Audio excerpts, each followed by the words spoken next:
just wanna love you, just wanna hold. This is an audio-visual story of a heart-wrenching tale set in the 18th century. Get ready to embark on the concluding journey of love, sacrifice and heartache of the unbreakable bond of true love. Episode 8. Unexpected Justice. It was early evening when the banquet started. Sir Arthur had invited everyone from his gentleman's club to attend. Everyone was sitting around the dinner table, drinking, eating and having a good time. Sir Arthur had made a speech about how things were turning around in their favour and that they had nothing to worry about, as the money would be coming in faster than they could spend it. The main meal was brought in. There was pork, beef, lamb and duck, which was plenty for everyone to choose from. The captain and Sir Arthur had a special dish that was made just for them, as it was Sir Arthur's favourite. "Ah, this looks fit for a king," said Sir Arthur.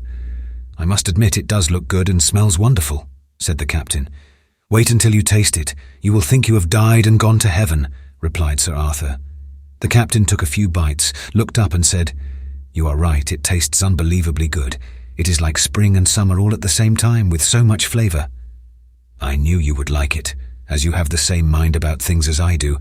We have a bond in such things," said Sir Arthur. The captain had to give a little smile because he knew that Sir Arthur could not have been so far off the truth. They may agree on a lot of things in Sir Arthur's mind, but not the captain's, as that was fixed on justice, for all the evil things Sir Arthur had done over the years. After dinner, everyone sat in the large parlour, drinking and talking. The captain was talking to Sir Arthur about the time he was helping him find the money to get into Parliament, and how the captain thought he was dealing with a man who would do well in life. Sir Arthur loved to hear such things said about himself, and this made him feel more relaxed and open, with a little help from the whiskey. "Did you know, my friend, I was beginning to think I was alone until you turned up like an angel to help me in my hour of need," said Sir Arthur. "You're not alone, Sir Arthur. You have your 2 sons to be with you," replied the captain. "I have no sons. One has run away with his family to God knows where, and the other died in another country." The captain was a little concerned to hear that Edward may be in trouble, but knowing the professor was with him, put the captain's mind at ease. "I am sorry to hear that, my friend. It must have been hard to lose your sons like that," replied the captain. "There is nothing to grieve about. One was weak and timid, and the other one I disowned a long time ago. He was stubborn like his mother, so it just goes to show that at times a man is best on his own," said Sir Arthur. It was late into the night when everyone retired to their rooms for the night. The next morning, some of the guests had already left for London, leaving a few behind to enjoy more free food and drink. The captain was walking in the garden before breakfast when he heard a commotion coming from one of the stables. He quickly made his way to the noise and found Sir Arthur hitting a horse with a shovel across its head and cursing the horse at the same time. The captain quickly took the shovel away from Sir Arthur and said, "What in the hell is wrong that he was hitting a horse so violently?" Sir Arthur did not respond at first. He was too busy talking to the horse, saying, "You are nothing but a stubborn old woman, so don't lecture me about life. I have had enough of your condescending talking about right and wrong. I'm glad I had you dealt with." Just then Pete Turnbull arrived. "Sir, you are having those visions again. Try to calm down and relax. Your friend and I are here for you, sir. Look at me, remember it is me, Turnbull." Sir Arthur stopped talking and just looked at both men with a wild look about him. He then slumped to the floor and began to weep like a frightened child. The 2 men helped Sir Arthur to his feet and took him back to the house, but this time through the kitchen to the stable hands room to rest.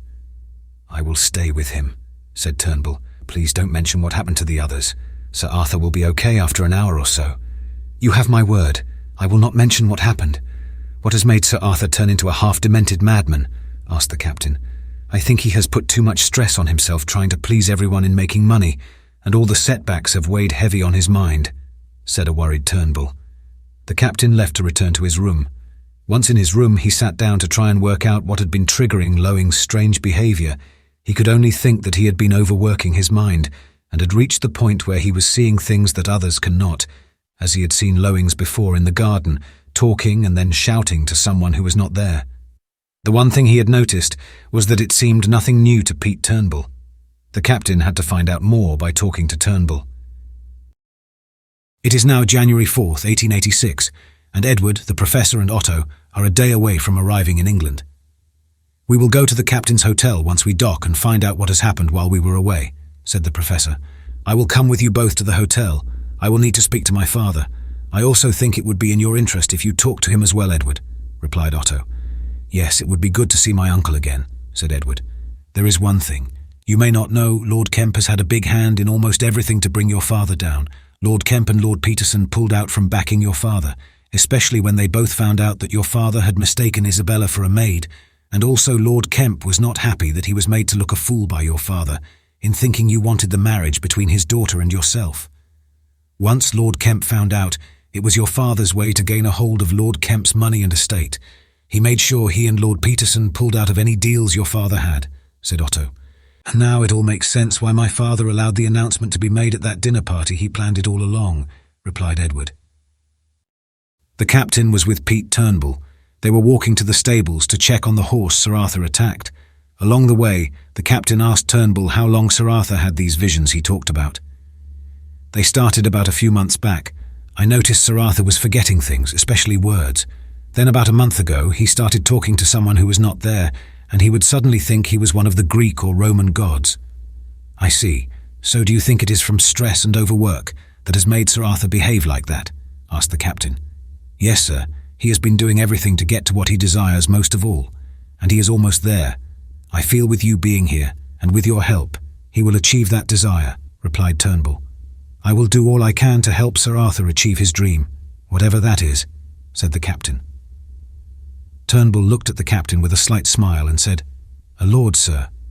Sir Arthur wants to be Lord Arthur, and a very rich lord at that, said Turnbull with a glint in his eye. I think I can understand now, said the captain. If he becomes a lord, then being a lord he can claim the right to truly take over his late wife's land in Germany, which then gives him a higher title, which then gives him more open doors, including Buckingham Palace. Maybe Sir Arthur is thinking of being the real King Arthur, joked the captain. This made Turnbull laugh out loud. You could be right, sir, said Turnbull, still laughing. They then left the stable to return to the house, with a chuckle of laughter along the way. Carl arrived at the hotel with instructions from the Prime Minister and the palace.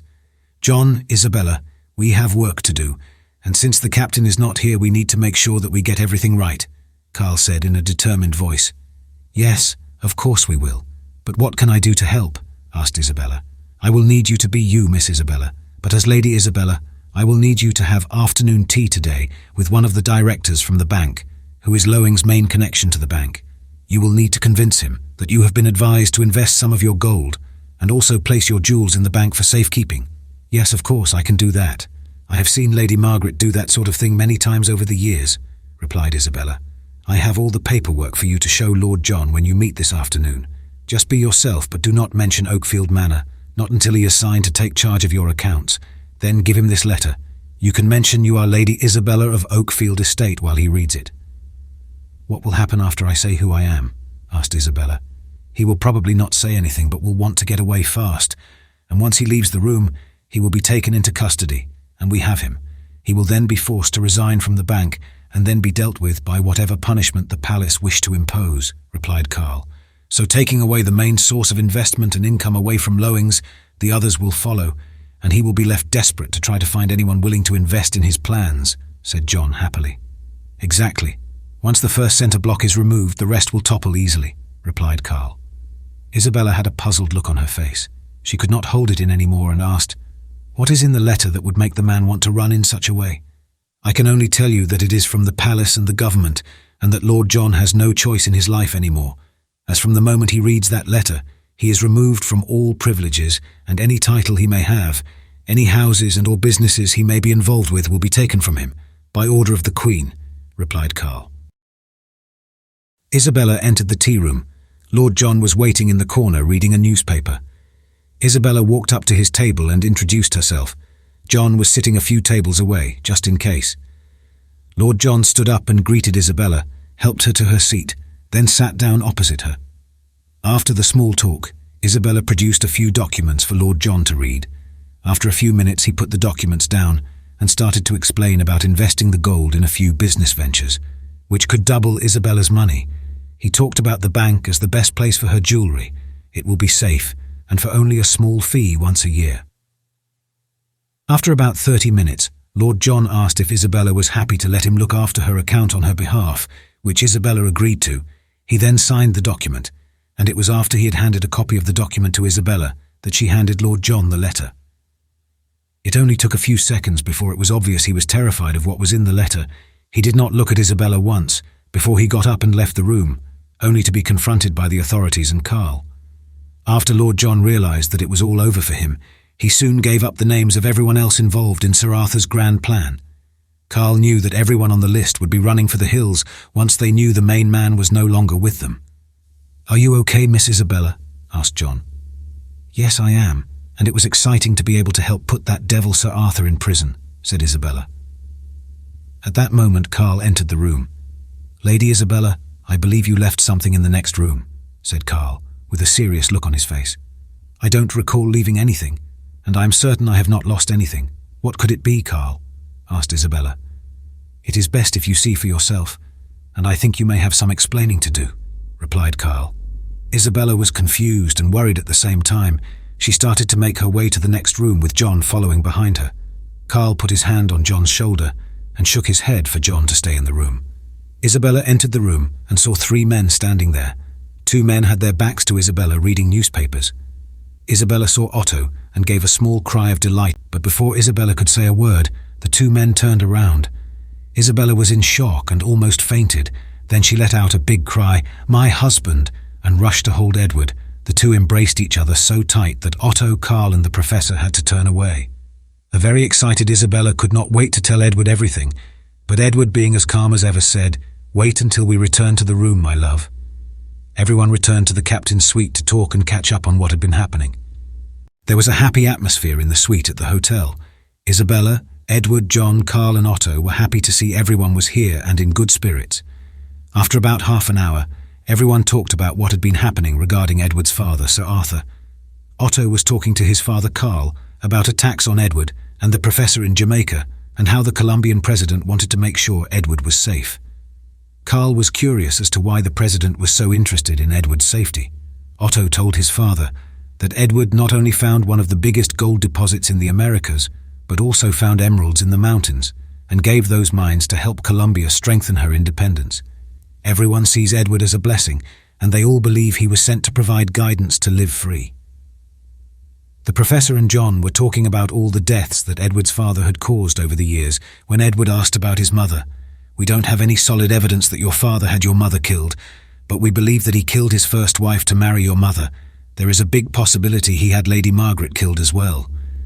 This made Edward almost explode with anger, until Isabella calmed him down by telling him the captain will make sure justice is done. He is out there somewhere finding the answers to all the questions. John knew where the captain was, but was told not to divulge where he was. It was getting late in the evening when there was a knock at the door. Carl opened the door and was handed a letter from the British Prime Minister. Once Carl was in the room, he sat down to read. Then, after a few minutes, looked at Isabella and said, "Thanks to you, Isabella. The corrupt Lord John gave up the names of everyone involved with Sir Arthur. Now, as from this moment, all have been forcibly removed from their positions from Parliament and the Bank of England. Every single one of them has been placed in Newgate Prison, with no chance of communicating with family or friends until we have Sir Arthur in custody. It also says that there will be no courts to pass sentences, only what the Crown decides will happen to them. The less scandal, the better it is for the nation. Well, Isabella, gentlemen, I do believe we will have a victory and see the downfall of the main conspirator of corruption in our government." Edward wanted to travel overnight to confront his father at Oakfield, but Carl and the professor persuaded him against doing so and to wait until the captain returns. They talked well into the early hours about anything and everything, but Edward, Otto and the professor never mentioned the 2 attempts on Edward's life. They didn't want to upset Isabella. Edward was very happy to hear that Isabella is now the lady of Oakfield Estate. It was then that Isabella said, "That's not the only good news, is it, Sir John?" Everyone turned to John and said, "What is this? You're a sir now." John went very red and said that both he and Isabella had a letter from the palace, that Isabella is now the rightful lady of Oakfield Estate, and that he will be Sir John after the formalities and with a pension, and in a few weeks will be the British governor in Jamaica. Edward and the others congratulated John. Carl sat very quietly with a slight smile on his face. He already knew, as it had been decided with the Prime Minister and the Queen, that it was for years of dedicated service to the government and the crown John should be rewarded with something befitting a man of great virtue and pride for his country, his willingness to give his life to protect others. It has been 3 days since the arrest of everyone in Sir Arthur's Gentlemen's Club, and no one knew anything about it at Oakfield, not even Pete Turnbull, who knows everything that goes on in London. The captain had been noticing a change in Sir Arthur's behaviour. He was becoming more and more unpredictable in his behaviour. But the strange thing was after about maybe 20 minutes to an hour, he was back to normal, as if nothing had happened. Sir Arthur was sitting in his study when Pete Turnbull entered the room and asked him if he wanted him to arrange a meeting with the investors from the bank about a new shipment to Cuba and arrange the schedule for the gold from Australia to be collected. "That is a great idea, Pete," said Sir Arthur. This made Turnbull step back in shock. Sir Arthur had never called him by his first name. It had always been Turnbull. A rider was sent to London to pass on the information about the meeting later that day, and the captain was in the garden trying to understand what had made Sir Arthur change in a moment when he saw Turnbull talk to a rider and pass a letter to him. The captain turned to walk into the house when Turnbull saw him and called the captain to join him. "I fear that Sir Arthur is unwell. For the first time in 20 years he called me Pete. That is something he has never done," said Turnbull. "I have noticed Sir Arthur has been like the wind, calm one day then like a storm the next," replied the captain. "I just hope he will be himself when he has the meeting later with everyone," remarked Turnbull. "There's a meeting today?" asked the captain. "Yes, to discuss Cuba and the schedule for transporting the gold from Australia, which is why I am glad you are here to help calm Sir Arthur down if he sees a vision while having the meeting," said Turnbull. The two men then carried on walking to the house. When the captain and Turnbull returned to the house, Sir Arthur was making his way to the dining room for lunch. He asked both men to join him. "I had Mary make my favourite dish with extra mushrooms and the best of Mother Nature's herbs. I had the same made for you as well, my friend, as I know you liked it so much the last time," said Sir Arthur, who was in a jolly mood. "Thank you, I did enjoy it very much," said the captain. "I had Mary make your favourite beef stew with thick gravy, Pete. I know you enjoy that," said a smiling Sir Arthur. The captain and Turnbull looked at each other as if they were talking to a different Sir Arthur. All three proceeded to the dining room. The wine was poured and the food was brought in. Sir Arthur was clapping his hands like an excited child. "Wonderful! This is food fit for a king," laughed Sir Arthur. After lunch was finished, the three men sat in the parlour talking, and everything seemed fine for an hour or so, when Sir Arthur started to look as if he was drifting to sleep, but with his eyes open. Turnbull was looking concerned and said, "I have seen that look before, just before he tried to burn down the estate church.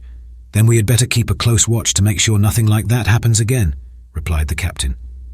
A few minutes later, Sir Arthur seemed himself and carried on talking as if nothing happened, then opened a desk drawer, pulled out a gun, and shot Turnbull, shouting, "You will never have the family money. You are no son of mine." The bullet hit Turnbull's arm, which made him fall back in his chair. The captain rushed to take the gun away from him. There was a struggle, but the captain managed to take the gun. Sir Arthur just looked as if nothing had happened, went to sit down, and then noticed Turnbull lying back in the chair covered in blood. "What happened, Turnbull?" asked Sir Arthur.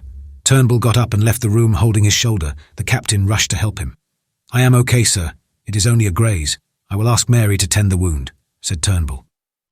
The captain returned to the room, only to find Sir Arthur reading a letter and drinking coffee. He looked up and said, "My good friend, where have you been? You have missed lunch. Would you like a coffee?" The captain looked puzzled, as all three of them just had lunch together. Not wanting to say anything, the captain said, "Yes, thank you." He then sat down and started to talk about Sir Arthur, about the deals, and is he close to achieving his goal of becoming one of the richest and powerful men in England? This seemed to make Sir Arthur happy, as he started to talk about all his plans and ideas he had over the years. Now and then he would say something that made the captain wonder if Sir Arthur had been responsible for the death of the Member of Parliament, who Sir Arthur replaced only a few days later. The two men talked for an hour or more with no more incidents from Sir Arthur. The captain was asking about why Sir Arthur decided to go into politics when the butler arrived with a letter from the rider Turnbull sent to London. Sir Arthur took the letter and began to read it. He started to shake, not with anger, but like someone who is lost and confused. The captain took the letter and began to read. He could see that none of Sir Arthur's people from his gentleman's club was found. It was then that he knew that Carl and John had made the move to remove all the investors in Sir Arthur's plans, but how was it done, and how long ago? That is something the captain knew nothing about, only that now is the time to end this, and soon. Sir Arthur seemed to be in a daze and went to his room to rest. The captain went with him to make sure he got there. Then returning to the room, Turnbull was there reading the letter. He looked up at the captain and said, "This is bad, very bad. They all could not have just vanished into thin air. I can only think of a few reasons no one could be found. They have made run for it, or they are all in prison. But I don't think that is the case, or I would have heard about it. I can only assume that something has scared them." "They can't have gone all at once," replied the captain. Turnbull just kept looking at the letter, shaking his head, and then he said, "I have a feeling that my time here with Sir Arthur is over. I will have to seriously rethink my position here over the next few days." The next day at the hotel, Edward told Isabella to be ready to travel. John asked where was Edward going, and he replied, "To Oakfield with Isabella. I am going to confront that devil face to face, and with my wife beside me." "I will go with you," said John. "As will I," said Otto. The four of them prepared to travel to Oakfield that morning. Edward had some documents with him, and it was something John had noticed. He asked Edward, what were the documents for? "When I first arrived in England from the Americas, I went to see the Attorney General to have a contract drawn up along with 2 other documents, both of which you already know about, regarding the captain and my money. The thing is, John, I was asked to visit the attorney, and once I was there he told me about my mother's estate in Germany, and even if my father's name is on the documents, it means nothing in German law. You have to be of blood to own the estate, meaning he is not of my mother's blood, but Charlie and I are. By German law it cannot be passed from wife to husband, only the children. So does that mean you and Charlie own the estate in Germany and not your father?" "Yes, and I will take great pleasure in telling him," laughed Edward. Pete, Turnbull and the captain were in the study. Turnbull was still feeling the effect of being shot by Sir Arthur 2 days ago, and was still considering going his own way. The captain was asking if Turnbull had seen Sir Arthur since the news came about his investors. Turnbull said he had not, only heard him shouting at someone or talking to someone, but knew there was no one there. Suddenly there was the smell of smoke drifting into the room. Both men rushed out only to find thick smoke coming from upstairs. They rushed up to find where it was coming from, when Sir Arthur was standing at the top of the stairs and shouting, "You stupid old woman, you will not take back this house. It is mine now. You're dead, dead, you hear me?" Turnbull took hold of Sir Arthur and rushed him down the stairs away from the fire. The captain went to see how bad the fire was when the stable hand and the workers from the garden arrived with buckets of water. It took an hour before the fire was completely put out. After an exhausted captain came down, he found Sir Arthur curled up, rocking back and forth in Turnbull's arms, talking about seeing his dead wife and Lady Margaret, who were trying to take the house from him. The captain noticed that Sir Arthur had somehow pulled his fingernails out. His hands were blooded and swollen. It was obvious he had lost his mind. Turnbull looked up and said he had sent Mary to fetch the doctor. It was around 20 minutes when the doctor arrived, and Sir Arthur was still in the same curled-up position he was when the captain found him. The doctor examined Sir Arthur and found that he was unresponsive to anything he did, and in the doctor's opinion, for everyone's safety, Sir Arthur should be committed to an asylum, as he has reverted to being a child. The doctor left the house only to return with 4 men and a nurse. They placed the straitjacket on Sir Arthur, while all the time he was asking the nurse if he could go to the park with her and feed the ducks. He was calling the nurse mother all the time, every time he asked something. They placed Sir Arthur in a black carriage with no windows and drove away. Both Turnbull and the captain stood by the main door to watch the carriage drive off. "Well, that's it," said Turnbull. "It turns out I didn't have to think about it leaving. I know I will be leaving now." He turned to return to his room near the kitchen to collect his things when the captain said he should stay with him and find anything Sir Arthur had regarding his plans to get rich and any paperwork that could be used against Turnbull himself. "You are right. We will need to check in the study first," said a worried Turnbull. They both checked everywhere they could think of and found nothing. It was then Turnbull said, "Do you think he will get better and return to normal soon?" "It is hard to tell when it comes to the sickness of the mind," replied the captain. It was just then Turnbull remembered Sir Arthur had an iron box that was always locked in his room.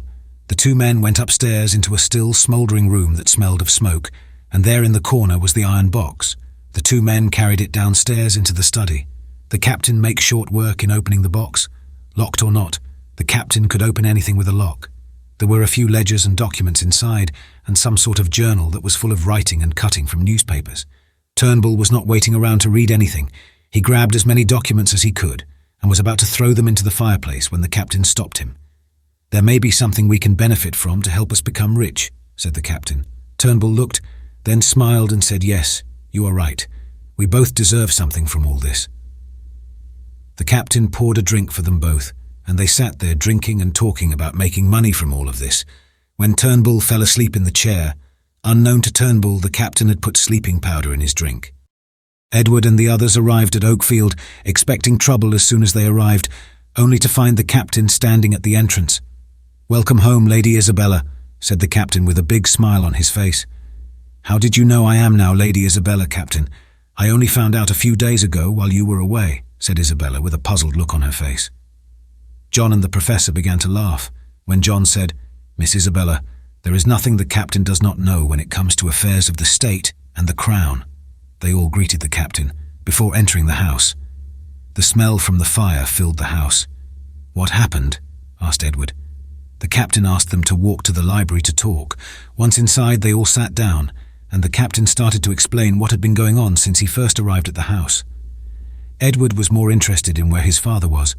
"Long story short, Edward, he has lost his mind, and as of this morning was taken to the asylum for his and others' safety," replied the captain. "How is that possible? He was always strong-minded and never forgot even a conversation he had from years ago," remarked Edward. "I don't know how or why it happened, Edward. I can only tell you that he had been forgetting things a lot over the last few months. I can only assume that when the deals started to collapse, that was the start of his mind playing tricks and making him forget, especially the deals he had for the King of Spain that never happened. And then, when everyone from his gentleman's club vanished, it must have been too much for his mind to handle," replied the captain. Edward and Isabella had a lot of questions to ask the captain, but the main question they wanted to know was whether Sir Arthur had Lady Margaret and Edward's mother killed. The captain took everyone to the study, where Turnbull was tied up and was still asleep. "Who is this man?" asked Isabella. "His name is Pete Turnbull. He is the man you see to have people disappear, or any dirty work you need to be done. He is the worst kind of excuse for a man. He even killed his grandfather at the age of 14, just because he wanted to feel what it was like to kill someone," replied the professor. "Why is he here?" asked Edward. "This is your father's right-hand man, who has been at your father's side for years. I gave him sleeping powder so I could—" The captain looked at Isabel and said, "So I could talk to him to find out the truth." John knew what the captain meant to say, and asked if he may be the one to talk to him. The captain agreed. The captain took everyone to the kitchen to have a drink and something to eat. Isabella was the first to enter the kitchen. Mary had her back to the door, busy washing pots, when Isabella said, "My dear Mary, how I have missed you." There was a crash as a pot fell to the floor.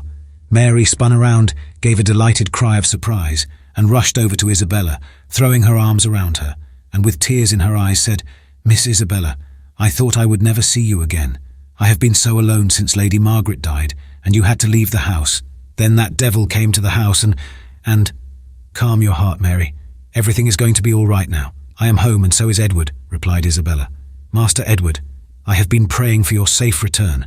I am so happy that you both are here, and the house will now be a happy place once more," said an excited and emotional Mary.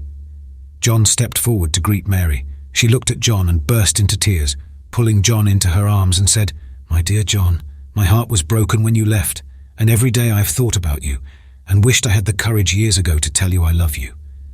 Mary stopped when she realized what she had just said, and with an embarrassed look on her face, stepped away. John didn't say a word. He just pulled Mary into his arms and said, "I have always loved you, Mary, but was afraid if I told you my feelings you would reject me." The professor smiled and started to laugh, then said, "The great fearless John, who never runs from danger but runs into it, is afraid of love. Now I know John's weakness, Mary and love." That remark made everyone laugh, especially John and Mary. They all sat down to eat. There was much to talk about and stories to tell. The captain asked if anyone wanted to have coffee from Colombia. Edward's coffee, the captain added, which made them all laugh and said yes. The captain walked over to the storeroom to fetch a box of coffee. As he was looking around for the coffee, he noticed a wicker basket full of dried herbs and various mushrooms. He found the coffee, took it into the kitchen, and prepared the coffee grinder. Mary said she would help the captain, as it not an easy coffee grinder to use. The captain leaned over to Mary and said in a low voice, "I noticed you have a lot of dried herbs and mushrooms in your store, Mary." Without looking, Mary said, "Yes, it is best to collect as much as you can this time of year. It is always better if you dry them in the spring and autumn." The captain gave a little smile and said, "How did you find out, Mary?" While everyone was talking and eating, Mary asked the captain to help her carry some vegetables from the garden. Mary and the captain were in the garden collecting a few vegetables and placing them in the baskets, when the captain asked Mary again, "How did you know?" Mary stopped what she was doing, stood up, and with a heart full of hatred and anger in her voice said, "I found out what happened to Lady Margaret and Edward's mother, as well as that devil's first wife," snapped an angry Mary. "But how did you manage to find all this out, Mary?" asked the captain. "It was a few months ago. Pete Turnbull was in the kitchen after one of those devil's dinner parties had finished. He'd been drinking a lot and was too drunk to make his way to his room, but before the butler came to help me with him, Turnbull was talking to himself, and he said that he was tired from having all this blood on his hands. I was shocked to hear him say that, so I asked who died. He started talking again and said he did not want to kill Lowing's wife as she was kind to him, but he had no choice as Lowings had evidence on Turnbull that could have him hanged. Then, when he said that Lady Margaret was going to be his last death, he was tired of doing Lowing's dirty work. When I heard that my heart was so full of anger and hatred for that man Arthur Lowings, I decided to slowly poison his mind with my special dried herbs and mushrooms. I wanted justice for Lady Margaret. So now I understand why he was forgetting things and then seeing the visions," said the captain. "Yes, but when Turnbull was drunk again, he talked a lot about how Lowings is like his father he never had, because he wanted his son Edward dead, just like Turnbull killed his grandfather. I knew I had to mix more and more of my dried herbs and mushrooms into his food," replied Mary. The captain sat on the edge of a wheelbarrow and just looked to the sky, smiling and shaking his head, then said, "Mary, there have been many people involved in trying to bring that man to justice, from everyone in the kitchen to the Prime Minister and the palace, and all the while we were trying to find ways to do that. You took justice into your own hands by being the judge, the jury, and the punisher. There is one thing. I have to ask Mary when you saw me with Sir Arthur. You didn't say anything or give anything away that you knew me, which I am very grateful for," said the captain. "Sir, Lady Margaret trusted you completely, and so that was good enough for me," replied Mary. The captain was about to stand up when he said, "Mary, I had the same meal a few times that you served Lowings. How is it that I did not notice anything strange in my behavior?" Mary smiled and said, "Everything I served you was just normal mushrooms and herbs." Then Mary's face changed and she said, "Will I have to go to prison now?" The captain smiled and said, "No, Mary, this is just between us. Let's just leave it at that." It was late afternoon when John said, "I think it's time I paid Turnbull a visit." The professor looked up from the table and said, "I think it is best if you stay here, John. Otto and I will go to talk to Turnbull. You have too many emotions in your heart to talk to him." "He's right," said the captain. "You may let your emotions get the better of you." John sat back down and realized they were right. He would probably do something rash. Both the professor and Otto left the room to see Turnbull in the study, taking some food and drink with them. Once inside the study, Turnbull was sitting up and fully awake. "It is safe to untie him for now, Otto." Turnbull put his hands on the table and started to eat. Both men could see he was hungry, but scared at the same time. "Well, Turnbull, what have you got yourself into this time?" asked the professor. "You already know or have a good idea, Professor," said Turnbull with a look of guilt on his face. Otto looked at the professor and said, "Do you know each other?" "Turnbull and I go back a long way with our dealings at the docks. Only Turnbull was always in the shadows, getting others to do his dirty work," replied the professor. The professor and Otto sat down opposite Turnbull, but before they could say anything, Turnbull looked up and said, "It's okay. I know my time is up, and I will have to pay for what I have done." Otto was about to ask a question when Turnbull looked at Otto. "It is okay. You don't have to try to make me talk. I will tell you everything." Otto looked at the professor and said, "I have never seen a man so completely defeated that he has just given up." The professor understood and just nodded to Turnbull, who then started to talk from the beginning about his involvement with Sir Arthur Lowings. It was about 2 hours before Otto left the study to join the others in the parlour. "Well, what has he said?" asked John. "The professor asked me to tell you all. He will let you know everything when he returns," replied Otto. "Where has he gone and why?" asked Isabella. I only know that Turnbull and the professor went to the estate church." On hearing that, Mary and Isabella were angry until the captain said, "Calm yourselves, ladies. I believe I know the reason, and it's for a very good reason." On hearing that, they both sat down, knowing everything was going to be all right. The professor returned an hour later, but before anyone could say anything, he gave the captain a bundle of letters and documents. "Those are Turnbull's keep-out-of-jail documents. Everything he and Lowings have done over the years, including payments made to members of Parliament and the Bank of England, to name but a few." "Why did he just give them to you?" asked Isabella.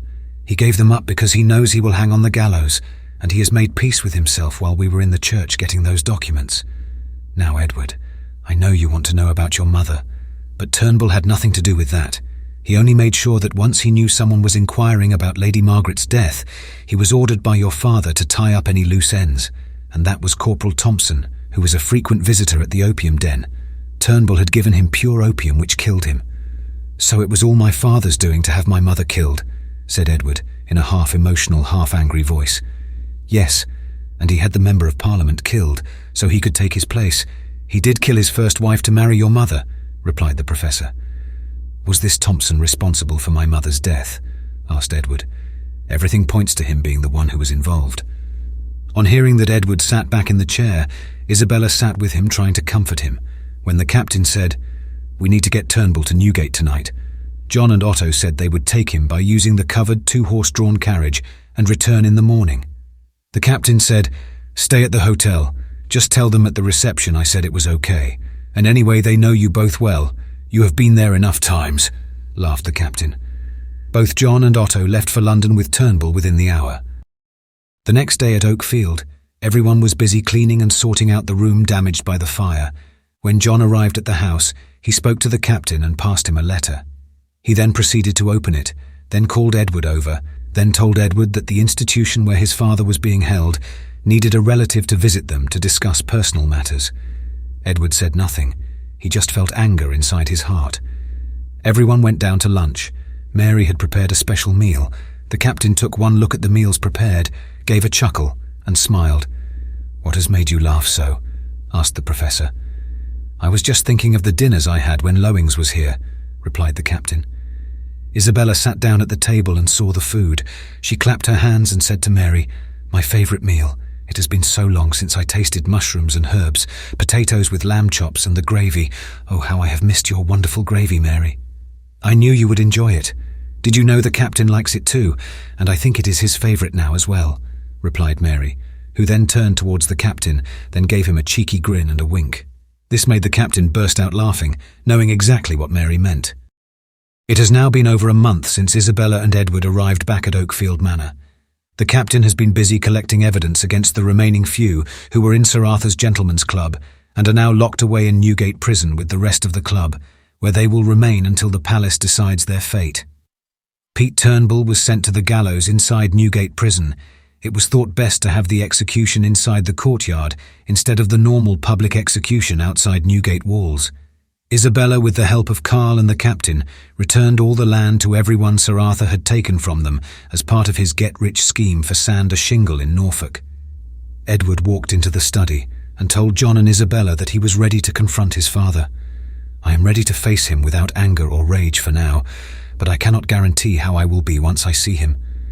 "Are you sure, husband? I know it has not been easy for you." "Yes, my love, I am ready. John, could you help me prepare the carriage? I would like to leave within the hour." "Yes, Edward, and in fact I would like to go with you if I may." "Yes, of course, John," replied Edward. Edward, Isabella and John arrived at Our Lady of Light Institution. Once they entered the main door, they were greeted by Dr. James Howard. "Good morning, and welcome to Our Lady of Light. May I ask what brings you here on this fine day?" "I am here regarding Arthur Lowings," replied Edward. The doctor's face changed as soon as he heard the name Arthur Lowings. "Please follow me to my office, where we can talk and discuss what is to be done." Upon entering the room, they sat down, and Edward introduced everyone. "This is my wife, Isabella, our friend John, and I am Edward Lowings, Arthur Lowings' son. I am here regarding some paperwork." Dr. Howard pulled a large folder from a cabinet, placed it on the desk, and began to find the section on Arthur Lowings. "Here we are. This is a strange case of the mind and one that needs more study." "Why do you say that?" asked Edward. "Well, There have been times your father showed signs of being normal, and that gives the impression he is getting better at controlling his mind.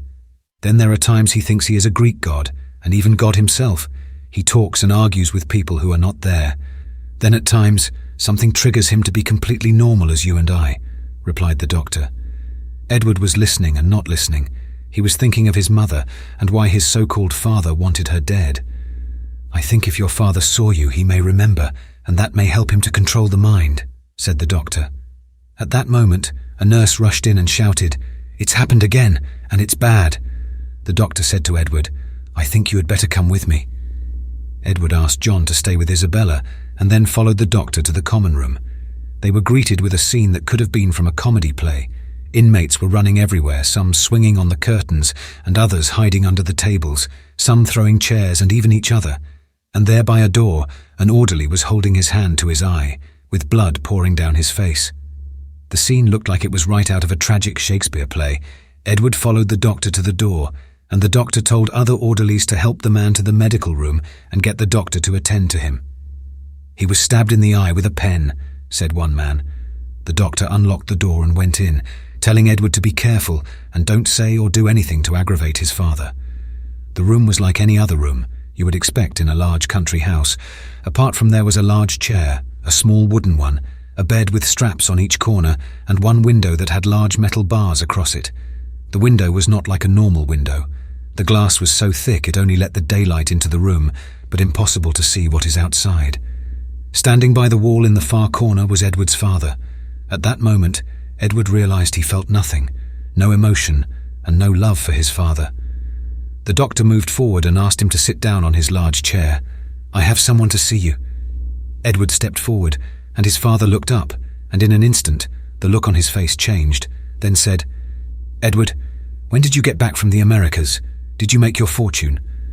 Then a strange look came over his face. It was a look of fear and disbelief at the same time. He then said, "How is this possible? You are dead. You died in the Caribbean. I had you killed." Then a look of real fear came all over his face. "Keep away from me. You are just like that stubborn old woman. Leave me alone. You are all dead. Dead. You are not real." Then just as fast as the outburst happened, Sir Arthur was back to normal. "Edward, it is time you got married. I have the perfect match for you with Lord Kemp's daughter. We can make a lot of money out of the marriage." At that moment, John and Isabella were outside the room. Edward turned to fetch Isabella. "This is my wife, Isabella." A look of horror came over Sir Arthur's face. He looked at Isabella and said, "You, why are you with my son? You are only a maid, a servant to that Lady Margaret. Edward, get rid of her. If you want her that much, you can just take her when you want. You don't have to marry her." Edward had to hold back his temper when Isabella stepped forward, looked Sir Arthur in the eye and said, "We were married before Edward arrived in England from the Americas. We are perfect for each other because we have a love, and it is an unbreakable bond, and that is something you are incapable of. The only thing you loved is money and power. Oh, I do apologize. Where are my manners? Please allow me to introduce myself. I am Lady Isabella of Oakfield Manor, or you can call me Lady Isabella Lowings, wife to your son Edward, and one day a mother to your grandchildren." Edward took Isabella by the hand and turned to leave the room. As the door was closing, they heard Edward's father call out, "I want to go home. We can be a family." They returned to the office, and Edward signed a document that was for one Arthur Lowings, of an unsound mind, is to spend the rest of his life at the institution, and he is to receive any treatment new or old in the help of understanding the human brain. As Edward, Isabella and John were about to leave, Isabella noticed a portrait on the wall and asked, "Doctor, why is there a portrait of Lady Margaret on the wall?" "Oh, Lady Margaret was the Institute's benefactor. She founded the Institute after her brother died, originally for any military men who were suffering from the horrors of war," replied the doctor. "We were sad to hear of her sudden death." "Then I will carry on with Lady Margaret's work and make sure this place is provided for in the years that come," replied Isabella. The doctor thanked Isabella for her kind generosity. As the three started their journey home, John said what they were all thinking. "Fate has a strange and twisted way of serving justice. Lady Margaret, even from the grave, has dealt her justice." "Unexpected justice," replied Isabella. Edward felt as if a large weight had been lifted off his chest. He took hold of Isabella's hand and said, "Let's go home." I Just wanna love you, just wanna hold you, just wanna be with you till we grow old. Please tell me you'll stay or take me away. I want you for myself every single day. George the doorman and his family were given Edward's mother's house, where he had been a doorman for over 30 years. George was given a very good yearly pension. Both he and his wife lived many happy years together there until they both passed away 6 months apart in 1911, aged 82 and 78. Lord Kemp became a Member of Parliament replacing Edward's father in June 1886 until 1888, when he had a riding accident on his estate in Surrey. He remained in a wheelchair until he died in 1905. Edward's and Charlie's uncle Carl continued to serve as the German advisor to the palace until 1902. He died at home in Germany in 1913, aged 94. Otto continued to work as the German ambassador to South America until 1889, when he married Lord Kemp's daughter. They lived on Lord Kemp's estate, with Otto becoming the estate manager. They had 3 children, 1 girl and 2 boys. Otto passed away in his sleep in December 1938, aged 78. Charlie Lowings lived a happy life with his wife and 2 daughters. He took over his father-in-law's export and import business, including looking after Edward's coffee trade with Colombia. He died peacefully in his bed, surrounded by his family in 1953, aged 98. The professor was given a commission by the palace and continued to work alongside the captain, working to keep Britain safe.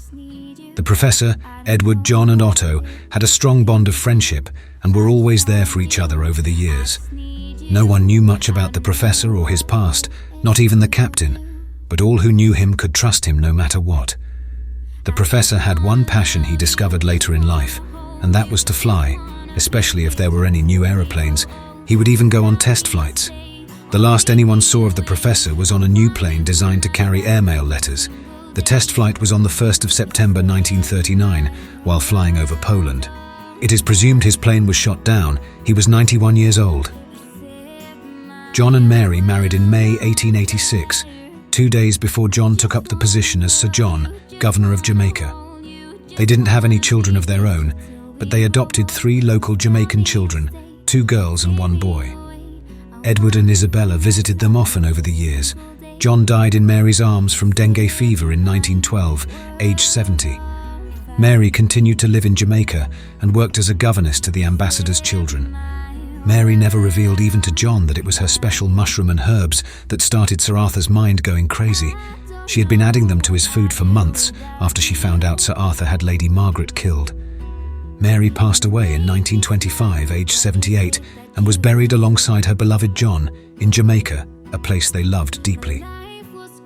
Sir Arthur Lowings spent the rest of his days in the Institute after Edward signed a no-release. The special mushrooms and herbs Mary had given him in his food for almost a year did enough damage to his mind that he is classed as unstably insane.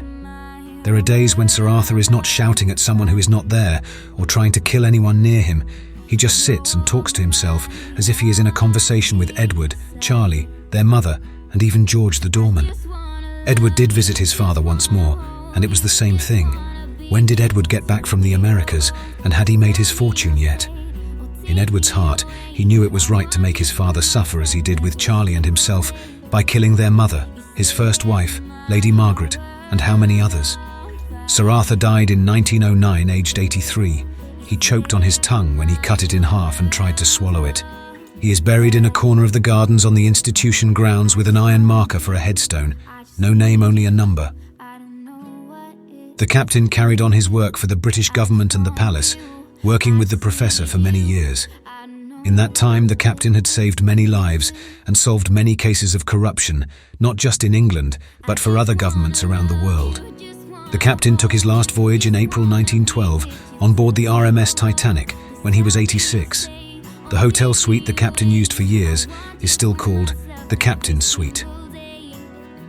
Edward and Isabella lived a happy life, one that was full of love. They had 4 children, 1 girl and 3 boys.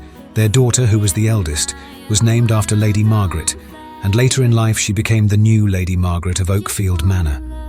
The eldest son was called Davies after the professor, who saved Edward's life when they were in Jamaica. Davies became a doctor and worked in a children's hospital in London. The next eldest son was called John, who became an officer in the British Army and was killed in action on the First Battle of the Somme in 1916. The youngest son was called William, after the captain, whose real name was William Waterman. He followed in the captain's footsteps and worked for the palace and the British government, gathering information that could harm Britain. Edward and Isabella travelled a lot, going to Jamaica to visit John and Mary, and to Colombia to visit Edward's friends and to see Otto. Edward built a memorial to his mother in the garden near the house, and another one for Lady Margaret. For many years, Edward and Isabella helped anyone who needed it. They built new houses for the people who worked on the estate, had all the restoration work done on the local church as well, and repaired any houses in the village. It was decided between Edward and Isabella that it is only fair that Charlie's two daughters should have Edward and Charlie's mother's estate in Germany. Oakfield was a happy home, as Lady Margaret always wanted it to be, especially when Isabella was a young child, and now it is a happy home to 4 children. Edward and Isabella lived a happy marriage full of love for 66 years. Edward died the day after his and Isabella's anniversary in April of 1951, aged 91. Isabella died 2 days later, some say from a broken heart. Isabella was 86. They were buried together in a newly built mausoleum on the estate, erected by their daughter, the new Lady Margaret of Oakfield Manor. There is an inscription above the door in Latin which reads, "Indissolubile vinculum," unbreakable bond.